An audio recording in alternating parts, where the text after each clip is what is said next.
Good evening. You're listening live to the Extreme Movie Show. I'm your host, Rob, broadcasting to you from the Pinos Palace, just west of Orlando, Florida. I am in the Extreme Studios with RDV from the Great Midwest. Tonight, we are going to be reviewing a Walter Hill film, who is somebody we love here on the Extreme Movie Show. We've recently just with Driver. The film, of course, is Nick Nolte and Eddie Murphy in 48 Hours from 1982. And RDV, I got to tell you, I saw this one was out in the theaters. It was a lot of fun. Had no idea about Walter Hill and the relationship between Southern Comfort, Driver, bunch of other stuff that some of it which we've talked about here. And I got to ask, I know for you it's probably not first watch, but for me it almost felt like it because I haven't watched this in probably over 25 years. And I got to tell you, being an adult now, I see this movie a lot differently, and there's a lot of stuff in here that as a kid I just didn't recognize. It's not nearly as funny and goofy as what Eddie Murphy's lines, some of it were. I saw the adult stuff in here that as a kid I just glossed over. This is a really, really good film. I forgot how good it is. What's your take on this? Well, this is my third time watching this. I actually found it for $5 at Walmart a while back. So I just figured. And it's been a while since I watched it because I'm like, wait, is it 48 hours or is it another 48 hours? Yeah, the sequel is another 48 hours. Right. But overall, I've always loved this. I watched it as a teenager, then I watched it in my late 20s. Now that I'm 40, I watched it again for the third time. And I don't see it on TV as much, and syndication as far as airing it. Mm-hmm. Probably because of Eddie Murphy's character. I can imagine. So that one scene he goes into the bar is like, that's he's the best. Like, that's the best thing. It is the best one. It's like, yeah, it's like I'm your worst nightmare. And I'm an N with a badge. With a badge, pretty much. Oh, it's tremendous. Yeah, and you can't do it. I said, all the way through Eddie Murphy, his character. I'm honestly, I don't know if I get flack for this or not, but everybody loves Beverly Hills Cop. But I think Eddie Murphy excels way more in this movie than he does in Beverly Hills Cop. The interesting thing about Eddie Murphy at the time, and I told you, it's no secret I'm a huge Chevy Chase fan, being the 80s guy here on the channel and you being the 90s. And there's definitely some crossover. But at the time, Saturday Night Live was really good. A lot of people came from that. There were stand-up comics, comedians. Eddie Murphy was just really starting to take off. He was the man at the time. And so for him being his first real role in a movie, the question is, how do you play him? And this is the essence of the movie 48 Hours. Yes, it's a story about a convict, which is Eddie Murphy, that gets a weekend pass with Nick Nolte to supervise him so they could chase down the lead because the guy's basically a cop killer, right? And that's really the whole gist of it. But really, the movie's about their relationship. And actually, I'll argue a little bit later here, it's more really about women in here than these two. But it's really kind of like the beginning of the buddy cop kind of stuff that became really huge in the 80s and has been a fixture ever since. And so they really had to have this big contrast. So you've got Nick Nolte and you got Eddie Murphy, and they wanted to play white versus black. They wanted to play cop versus convict, stations in life sort of thing here. And obviously this movie's got a lot of racial stuff in it, but it's funny. And it's pertinent to the story. It makes them bond together. Two guys who absolutely hate each other. Nick Nolte is waking up in the morning putting alcohol in his cup with his Folgers. And then O'Toole, his hot girlfriend, Clark Kent's mother, or Lana Lang, is Nick Nolte's girlfriend and stuff. She kind of criticizes him a little bit in the beginning, and it's like, well, like why are you putting alcohol? And he's like, you're gonna ruin your day. He's like, well, maybe it already is a shit day. I know it's gonna be another shit day. Yeah, we just made sweet love. Now you're bitch at me in the morning. I got to go work, and I'm a fucking cop, and you're bragging on me. Shut up. Before even that, she's like, this is why you should we should go to your place, because they're always at her place.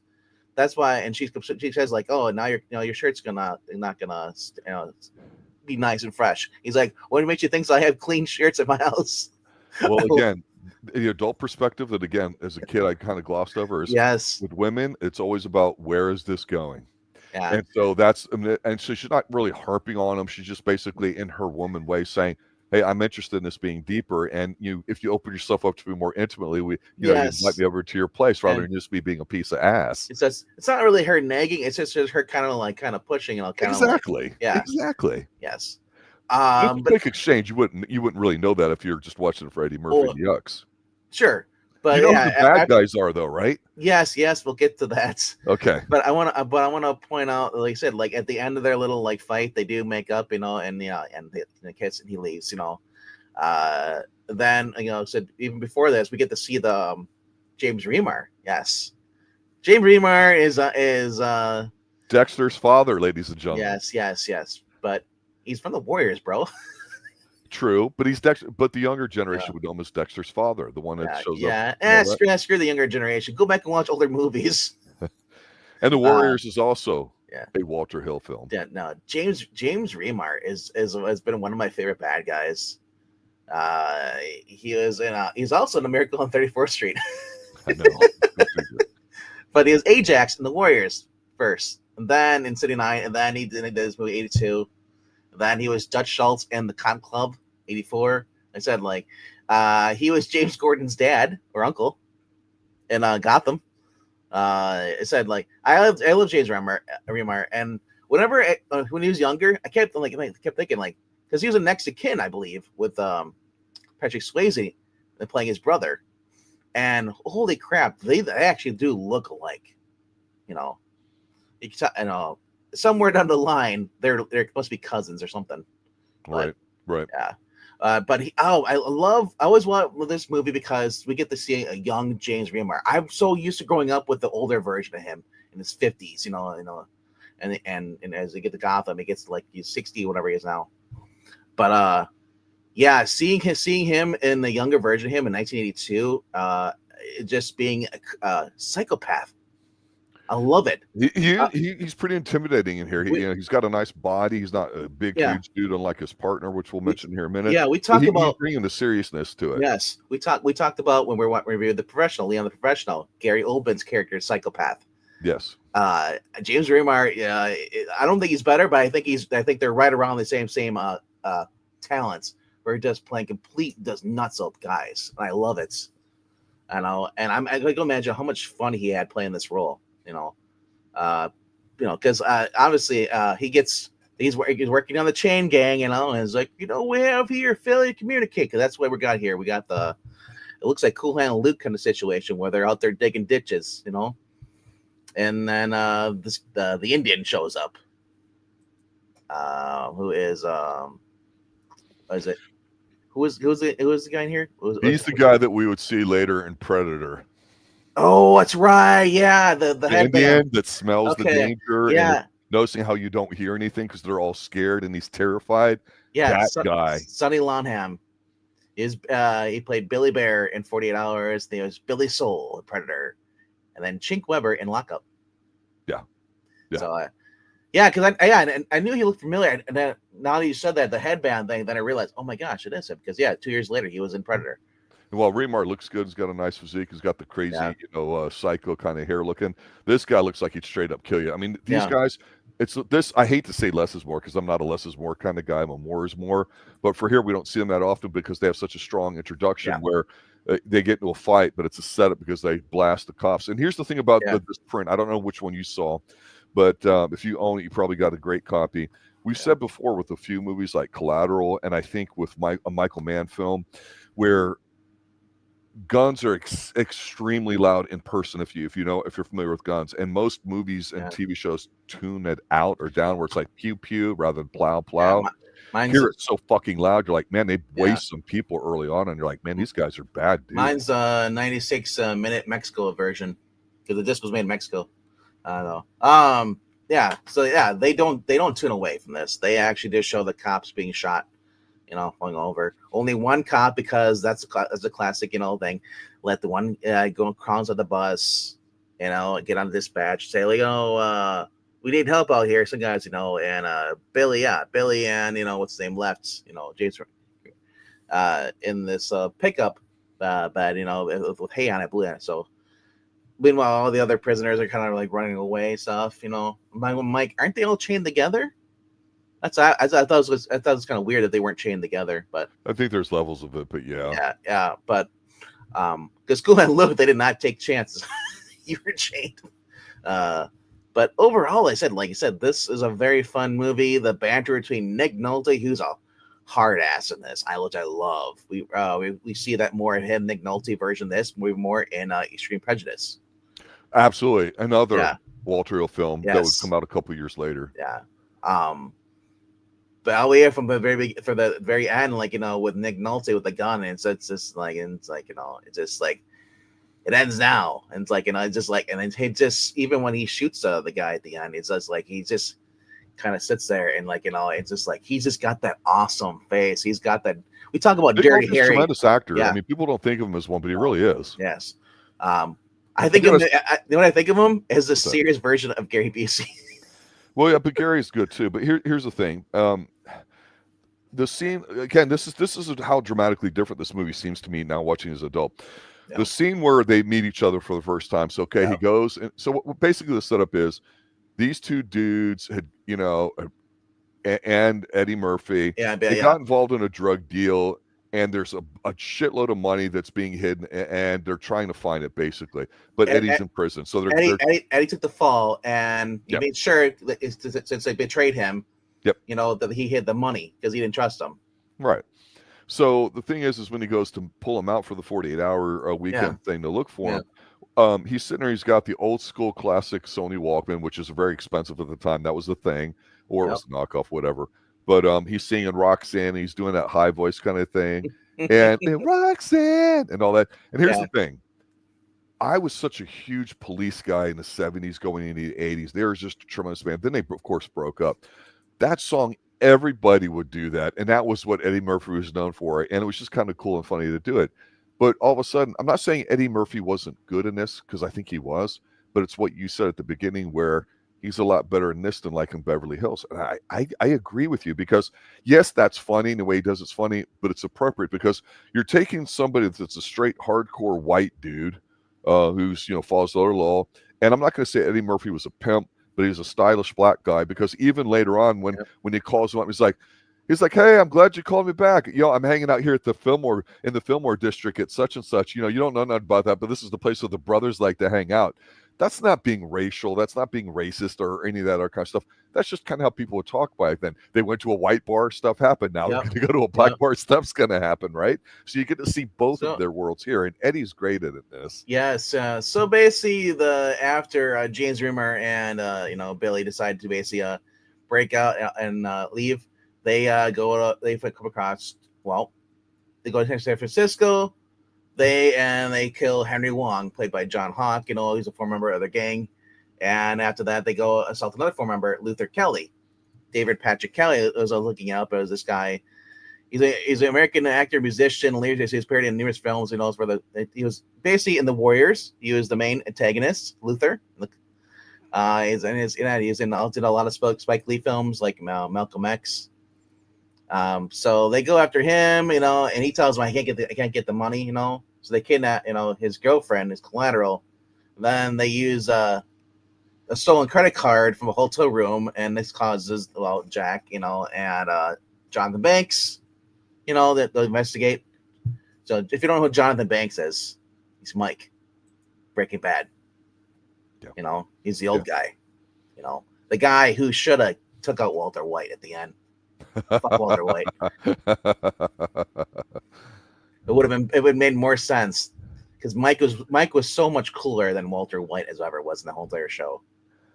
But anyway, Jonathan Banks is another character I love, actor I love seeing pop up. He popped up randomly in the Dean Cain Superman and Lois TV show one time. Yep. Yeah, I just not expect. Character actor, you guys would have seen him if you watched a lot of stuff. Oh yes. This is about. I love the fact that this is also Eddie Murphy's first big movie since SNL and stuff. Absolutely. This is him being brand new to the audience in terms of the way he did it. Yes, because he would do Trading Places next, and then Beverly Hills Cop, where basically just really his career exploded. Gold Child, and then Come to America, and then eventually get to the vampire movie where he sucked.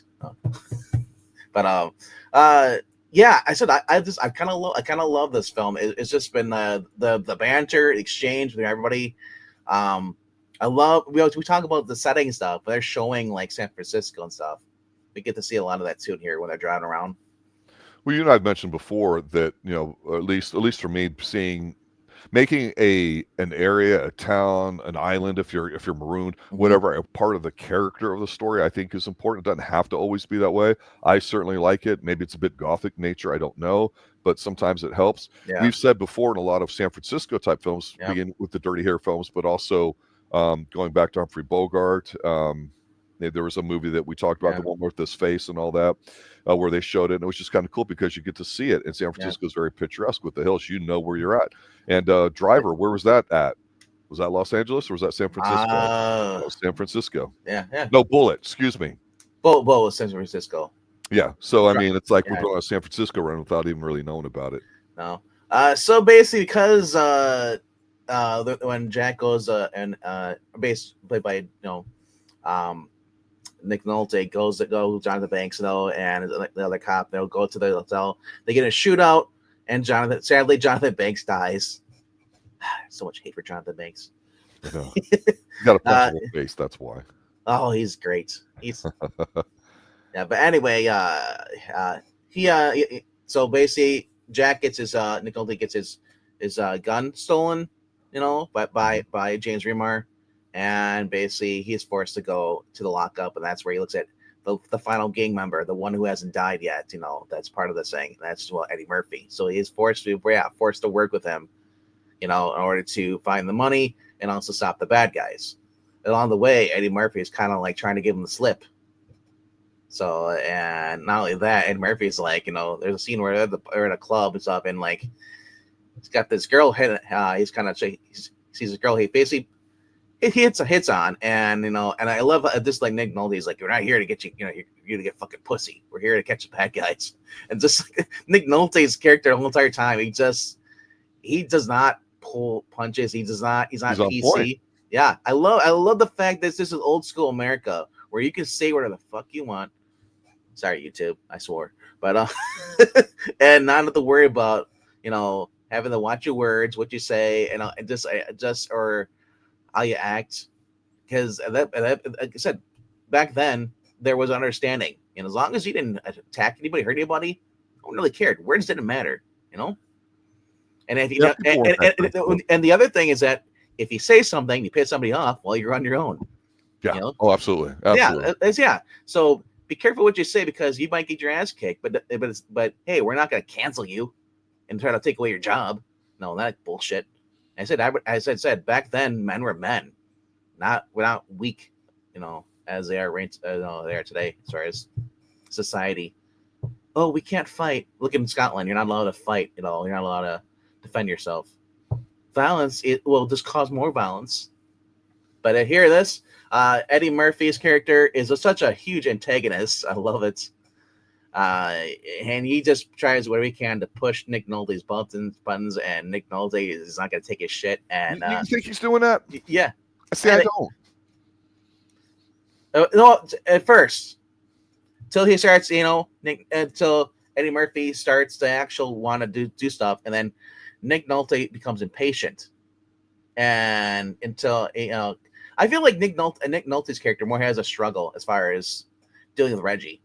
I agree with you, because, and I think the exchange that's illustrating your point is when he's like, well, so far you haven't given me shit. We're out here jerking me off. And it's like, well, maybe if you would have asked nice or whatever like that. And he starts to talk to him and say, yeah, you're bullshitting me, though. There's something you guys both know and I don't, and blah, blah, blah. And so I like it because you're right, because Reggie's not necessarily trying to escape, but he just is like, hey, I understand.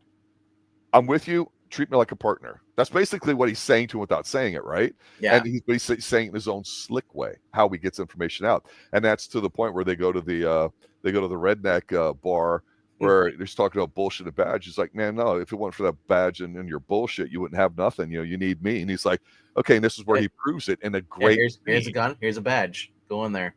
And this is a phenomenal scene. This is how you write a scene. And this is the thing about Walter Hill movies that I think is really tremendous, is that he writes uncomfortable scenes. But he writes them in a way where it's like, you know what? It's action, it's realistic, it's basic, and you see the person's character by what they're doing. Eddie Murphy has to nail this. He's known as a comic. He's known as doing Rick James. He's known as doing Gumby. In this, you're not laughing at him. You're like, no, man, he's bringing the blackness. He's bringing the attitude. That's not an easy situational comedies is what we love the more than just jokes. It's a situation humor. I love that. And then when he comes out there and he's like, okay, that was pretty good, huh? He just wants some recognition. Right? He goes, can I have the gun you took? He's like, "Oh, you saw that, Jack?" he's like, "Man, you don't miss anything," and all that. But then when they get really frustrated, he's like, "All right, God damn it!" And he puts his gun and badge down like a man. He doesn't sucker him. He's like, "If you don't tell me what I need to do, I'm gonna beat the shit out of you. By the way, I don't fight fair." And he hits them. They get in a fight. That's what men do, right? Yep. To hold the line of who they are and stuff, and so they bond by doing all this stuff. It makes complete sense to me. That's the whole thing about it. When I was younger, it was kind of funny. As an adult, I go, "No, that's absolutely perfect." Yep.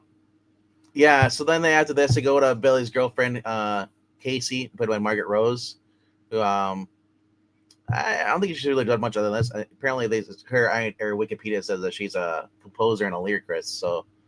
So she must have kind of broke out of the Hollywood scene, kind of started doing small stuff. But yeah, that happens. They go to Chinatown, which I love. And they visit Gans's girlfriend, Denise Crosby. I'm not sure if I recognize her from anywhere else, but they so they visit the apartment, but both women claim they haven't seen any of the fugitives.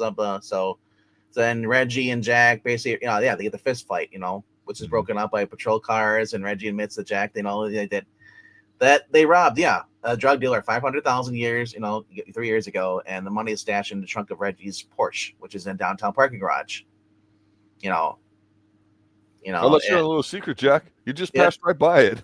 God, right. Why didn't you tell me that? And so if Luther, who's still alive, the gang member, in order to save his girlfriend, he achieves Reggie's car from the garage, and he opens the next day, unaware that Reggie and Jack are basically basically watching him, And then they go to the Muni station, the municipal railway station. It's known as Muni. When I heard that, I looked it up. I was like, "What's a Muni?" I had to look it up. I was like, "Oh, it's okay." That's municipal government. Yeah. Basically, Gans and Billy are there waiting for the money. Gans notices Jack, and then they get a shootout and all this stuff. And Billy kills a cop, and Reggie chases after Luther, leaving Jack behind, left with nothing. Basically, Nick Pulte returns to the police station, and then Reggie calls him a nightclub, and then they go meet each other, and then he meets Reggie there, and and they basically go to the hotel across the street. That's where the Luther is, and basically this is where we get the first thing where Jack actually apologizes to Reggie. Because he had to trust him, because actually it's not Nick Nolte, it's Eddie Murphy. Reggie Hammond says to him, "I'm going after money, go get blah blah blah," or whatever like that, right? So he doesn't. He's now free from him. He doesn't have to meet him, but he does call him. They do get together. So is that trust? And you're right. He apologizes. So this is happening in stages. They proved themselves to each other. And what's the best part about the bonding with these two here is that even though he basically is gonna let him have sex, because he's been trying to have sex because he's been in it, and he meets the woman, and then he notices, hey, the thing's going off. They get into a bus situation where they go to chase a bus, and it wasn't the best bus chase of all time. It was okay, but then the bus gets away. But then this is the start, not just of buddy cop movies, but of where you get the guy yelling and bitching at you big time that gets lampooned and another 48 Hours, Beverly Hills Cop, all that stuff, where the guy comes out, "You can't believe it, you shut your mouth, and he says the N-word to him, and go fuck yourself," and all this, and I'm like, damn, this guy's really laid into him. And he's like, "Hey, aren't you being all hard?" He's like, "Fuck you, convict." It's great. Right. You know what my favorite scene was before this? It was I thought the only funny scene. What's that? It's when Luther tries to shoot Nick Nolte and misses, and then he's running, and he had Reggie Hammond. He had him locked up to the steering wheel, and he runs into the door because he opens it and he goes, "Luther, sorry about that, man. That looked like it really hurt when you ran into the door." Eddie Murphy's got that kind of humor, like Nick Nolte could never do that, right? Right. But I thought it was funny. He's like, "Oh, you bastard!" He's like, "I'm sorry, Luther. Hey, my man here's really." And Eddie Murphy takes that. He does it in Beverly Hills Cop. He really capitalizes on that type of style of humor. "Oh, my bad. I'm sorry," with Judge Reinhold. And then I just love. He's on autopilot in that movie. You're absolutely. Oh yeah, yes. But I think, like I said, if you really want to see Eddie Murphy's best, you have to watch 48 Hours, because that's where it all started. You can watch Saturday Night Live, sure, that's great and all, but you want to see him on the big screen, And it's not like, see, and here's the thing, it's the difference between watching Wayne's World, with two Saturday Night Live Yeah. cast members taking their stick to this, is that this is Eddie Murphy going into a movie, and you're not getting the same jokes as you would be on Saturday Night Live. They're going, this is Eddie Murphy raw. This is acting. Yeah. Yeah. He's on it. The fact they allow them to drop the N-word in the movie, I thought that was wow. But then it's a Walter Hill movie. Yeah. He thinks he's unlike the rest of Hollywood. He's like, no, I want it authentic. I don't care if it bombs, whatever. I want this to be real. Because, well, does the N-word get said a lot? Sure has. Still does today. I'm sure at some point, it's part of that. And now it's come back in a different sort of way. I don't really know when that would be, but you're right. I mean, I know one time he said, "Hey, they actually said it in the movie." I'm like, yeah, they did. That was the '70s, but yeah, they definitely said it plenty in here. Like I said, being said in the movie is I said as far as culture wise, it said the N-word's been used like forever, and now by black men and white men. Obviously a derogatory way for white men to a black man, but there are still individuals that still say it today, because they think it's a power, some reason it's cool, It's the way you're using it, but people choose to take it a certain way. Yeah, and then hip hop really, really took the word and started using it. I was just like, why? It's just, I don't understood it, but anyway, when you first hear it in a movie like this, and you're not expecting it, you're like, whoa! It's like, because up at this point, movies, you didn't really hear it in the movies. It definitely was not set on television because there was, everything has to be clean and cut and all stuff proper.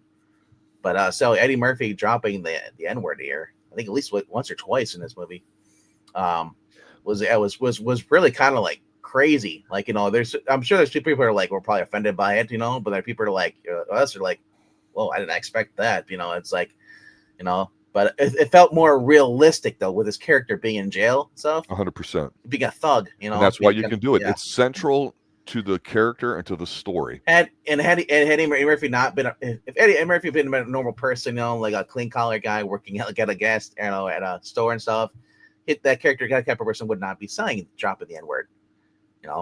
They played to the stereotype, which sadly is true. There are people who are thugs and criminals are usually in general.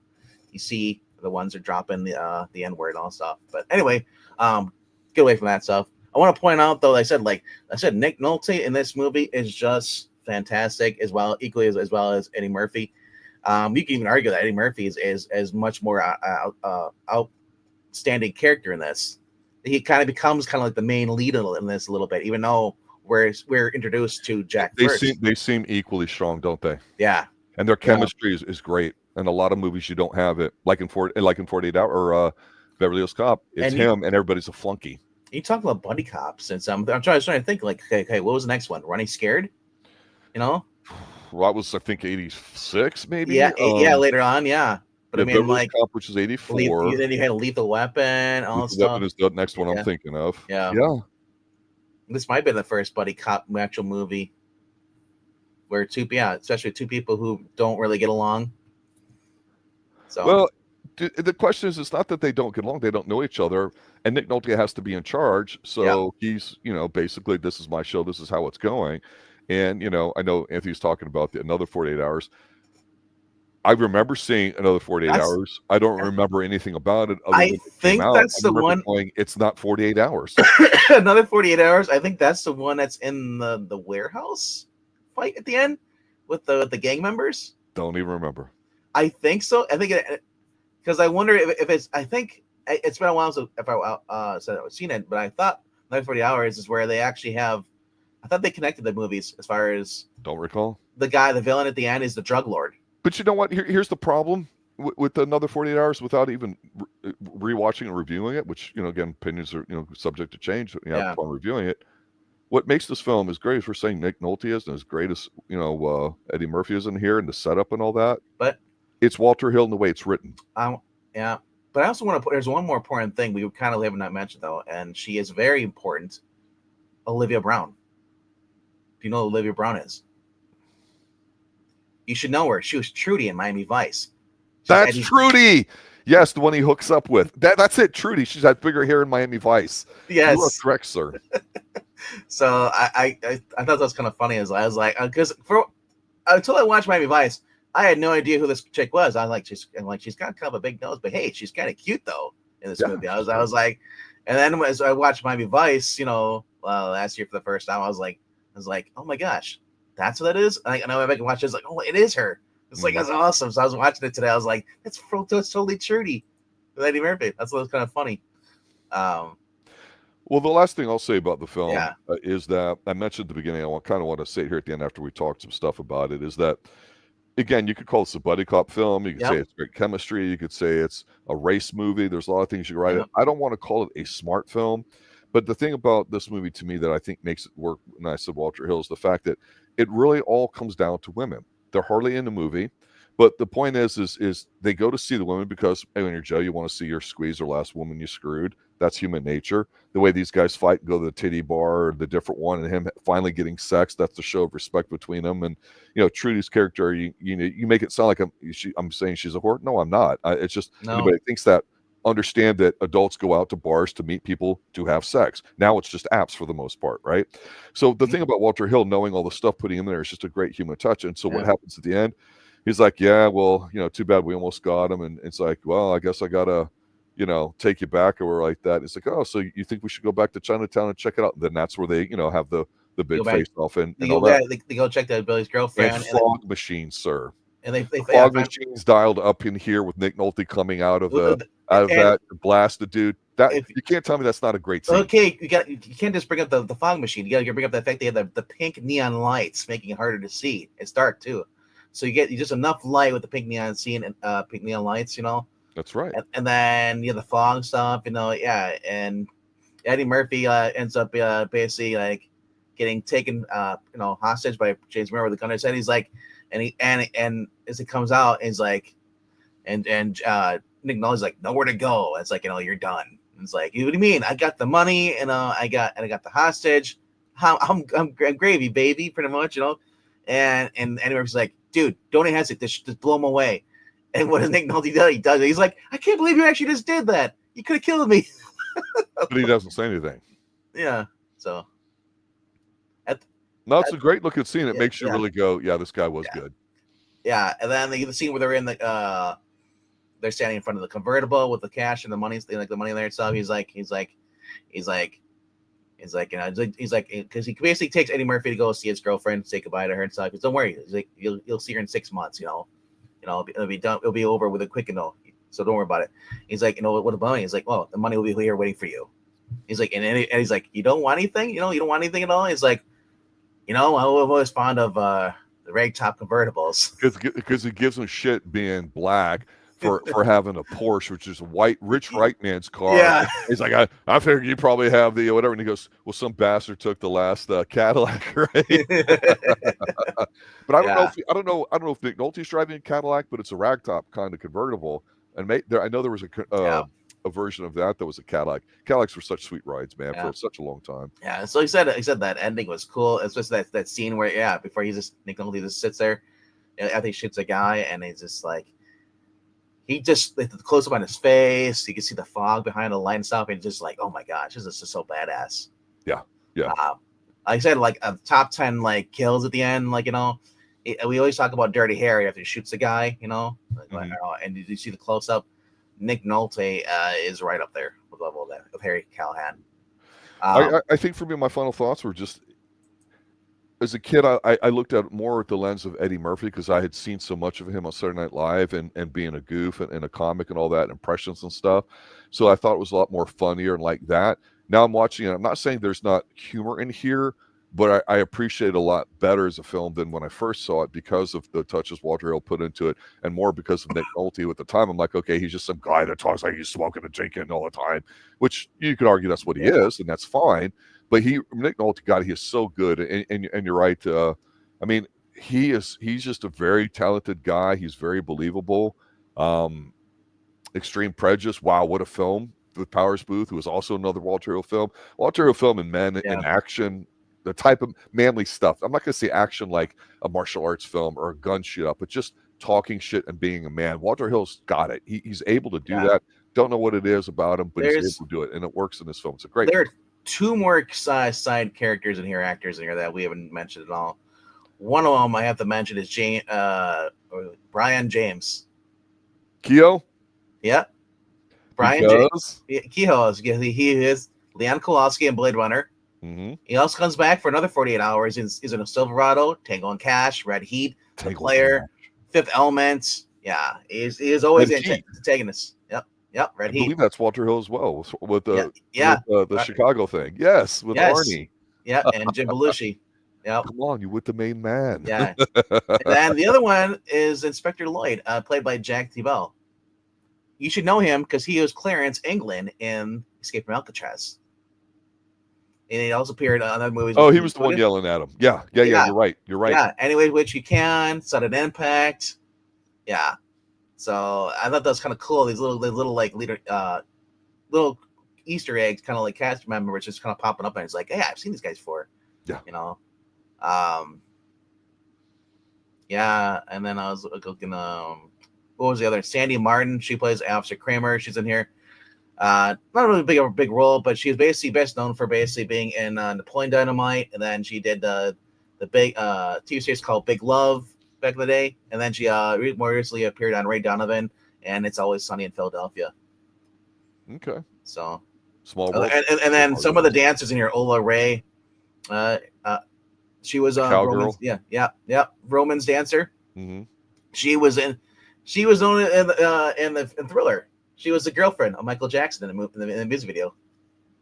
Oh, so, you have no idea how big that was when it came out. I'm not talking the first video when MTV started, like a year earlier or whatever it was, but the whole Thriller thing. Everybody knew when it was going to come out. They knew a month at a time. And I'm telling you, I wish I could go back and look at the Nielsen rating. The thing was massive. Everybody sat there to watch it with Vincent Price narrating and all that too. And Vincent Price even had a little bit of a resurgence in the 80s, along with Christopher Lee and others too, because of things like this. It was definitely an interesting time to be watching movies and TV. Yeah. And as I'm going back, looking more at Walter Hill stuff, I want to do Charles Bronson Hard Times. Yeah, it's a great one. Yeah. Looking at some of those stuff. But yeah, he'd been working on this script for this movie since 1971. Yep. That's crazy. Involved with aliens yeah, and some other stuff too. So they tried to get Clint Eastwood for Nick Nolte's role. That's why I felt like a Clint Eastwood kind of scene at the end. But because they're doing this, they Eastwood ended up playing a criminal in Escape from Alcatraz instead during around 79. Which is another great film. So they couldn't film it back then. So then he went on limbo for 2 years, and then they Warriors, Southern Comfort. Yeah. Then this, I think. Yeah. Yeah, I was looking at this, and then Hill's first choice for Eddie Murphy. Get this. Richard Pryor. Yep. He was bigger at the time. But they couldn't get Richard Pryor, so he went for Gregory Hines. But Gregory Hines, yeah. But from Wolfen. Yep, Wolfen. Which you reviewed. Mm-hmm. Albert Finney. Yeah. Yeah, and then Stephen E. D'Souza, man, was also working on the script for a while after Eddie was cast, so he's involved in this. I love this guy. If you don't know who Stephen E. D'Souza is, that's the guy. He not only did he work on 48 Hours, worked in Commando, The Running Man, Die Hard 2, and this Judge Dredd, Hudson Hawk, and Knockoff. Like, that guy was everywhere in the 80s. And I just said, like, it's just. And while you're saying it, this is one of the first ones Joel Sue ever produced. If his name was attached to it in the 80s, thing was going to be an action film. Even Remo Williams. Yep. Yeah. Yeah. James Horner is another person we've talked about in the past here. He did all the music in here. Score. Yeah. Yep. The Titanic guy, I believe. Yep. Wow. Man, he went from this to killing Leo. Yeah. Yep. And then they got the Bus Boys. If you don't remember the Bus Boys, they were basically known for their association with Eddie Murphy in this movie, and also what did they do? They worked in Delirious. John Candy. Yeah. So a lot. And then he had was this? Yeah, but yeah. So they said this opened up, and this was back in Wednesday. Came out. It's always weird when movies come out on a Wednesday back in the day. Like you think the movies are Fridays, but now they're back in the 80s or Wednesdays. It just Well, so everybody would go out on a Friday night. Yeah. Yeah. And it would stay longer in the theater, Yeah. too. So it came out against The Toy and Airplane 2, and it finished behind him in third place. Airplane. Airplane 2. I mean, think about it. That's just an award-winning set of movies right then and there. Said since then, the film grossed up to $78 million overall at the U.S. and the Canada box office, surpassing their combined box office, become the 7th highest grossing film of 1982. Very popular. Yeah. It got did it actually win anything though? It won award, the Grand Prix Award in '83 at the Festival du Film Policier Cognac, whatever that's a French word. They were nominated for Best Motion Picture Screenplay, but they didn't win in 1983. Dear, gets fucked again. Yep. James Horner though did win for Best Music in the Los Angeles Film Critics Association in '82. So, but yeah, Be interesting when we do another 48 hours to compare and see how it is to this one. Honestly, I think it might be a little not as good as this one, but I still remember. I still remember liking it. But of course, it's hard to top something like this because this is them first meeting. That's right. First, getting knowing each other, working out the kinks and stuff like that, and realizing that hey, there actually is mutual respect, and also Eddie Murphy basically helping him, Nick Nolte, realizing, hey, it's like, yeah, I know your partners get killed, but it's like, hey, it's like, it's like pretty much you can trust people again, you don't have to worry about being betrayed or that stuff. It's the bro code. Yep. The kind of Nick Nolte helps Eddie Murphy become a better man, and Eddie Murphy helps him become a better man. Yeah, that's one way of looking at it. Yeah, pretty much. Like I say, Walter Hill makes this special. So, man, one day we'll just do a Walter Hill perspective of all the movies we've covered. Dude, there's so many Walter Hill movies. Yeah. People talk about Alfred Hitchcock. I say Walter Hill. All right. Anything else? Nope, that's it. I said I just wanted to talk about a few of those things, but yeah, if you guys have any comments or questions, leave them down below on the comment section after this video. And especially if you have requests for a movie that we have not done yet, obviously, we're welcome to you're welcome to basically let us know because we'll look into them. We're always looking for stuff to review. I mean, there's always stuff in the back of our minds. Okay, we want to do this, eventually, and all that stuff. But obviously, there's so many movies, good movies, and I was like, 48 Hours is one of them that slipped my mind somehow for a long time. So I was like, I thought we did this movie. I know we talked about it on our list, yeah, but oh my gosh, the fact that we did not do this, it just shocked me. So yeah, I went through the whole entire playlist. I was like, how do we not have this done? So, well, I tell you, the only programming note I want to put out there too is that I just got a notification that a lot of the streams that like some Professor Pooks and I have done, where it might have been audio only or now in podcast format. I know that some have been really popular. Mission Impossible, Twin Peaks is on my main page now, starting up. As more people are starting to listen to us, and I want to thank everybody that's doing that, whether it's on replay or driving around. As we get close to getting monetized here, I think that's just exceptional. That's increasing. We've got a few more subs this past week. So I appreciate everybody sharing it out. That's really the best thing you can do, is just spending time with us and introducing us to a new audience of people that may think enjoy what we do here. Again, we don't hate watch. We just talk about what we like, don't like. We're going to disagree, what it works, all the themes and stuff we talk about from all the movies and all the different things. So by all means, we really appreciate when you guys, have stuff that you want us to review and all that too. So Artie's 100% right. You know what to do. He's got it on the message there at the bottom. Link, share, subscribe. Let us know what you want. We're going to get into it, and we do it cold off the top. We don't take notes or anything. So that's the best thing I like. I will not lie. I was just looking at Wikipedia the whole time. Well, you're reading it, absolutely, and that's been relatively new for you, so I get it. But that's what happens when you get excited about something. So, well, no, every time we do this, I look at Wikipedia and the stuff because I want to look at like information that I may have missed in the movie too. Yeah, and that's some of the fun part about, for me, as somebody trivia. that's seen a lot of these films, you And haven't seen it. I don't know what the audience is going to say. It forces me to go back and look at it differently. And this is a great movie to explain it, because 48 Hours, I went, oh yeah, the funny Eddie Murphy one. Yeah, I don't need to see it. I know all his jokes in it. It's not funny. But now I'm going, oh, that's right, Nick Nolte and Walter Hill. Hell yeah. Yeah, it felt different to me watching it. That's the whole point. I'm a person, I can recognize a face, I just don't know the name. So when I look at Wikipedia, I'm like, and I'm like, oh yeah, that's, as I said, I was reading off. It's like where these people have been, other movies they've been in, because you may have seen them stuff. Because I wanted, because the main focus is always on, well, the two people that are on the cover. Yep. There's no mention of Jonathan Banks until you watch this movie, or those guys, or sorry, hell, James Remar is not even on the freaking cover or even mentioned, and he's like the main bad guy.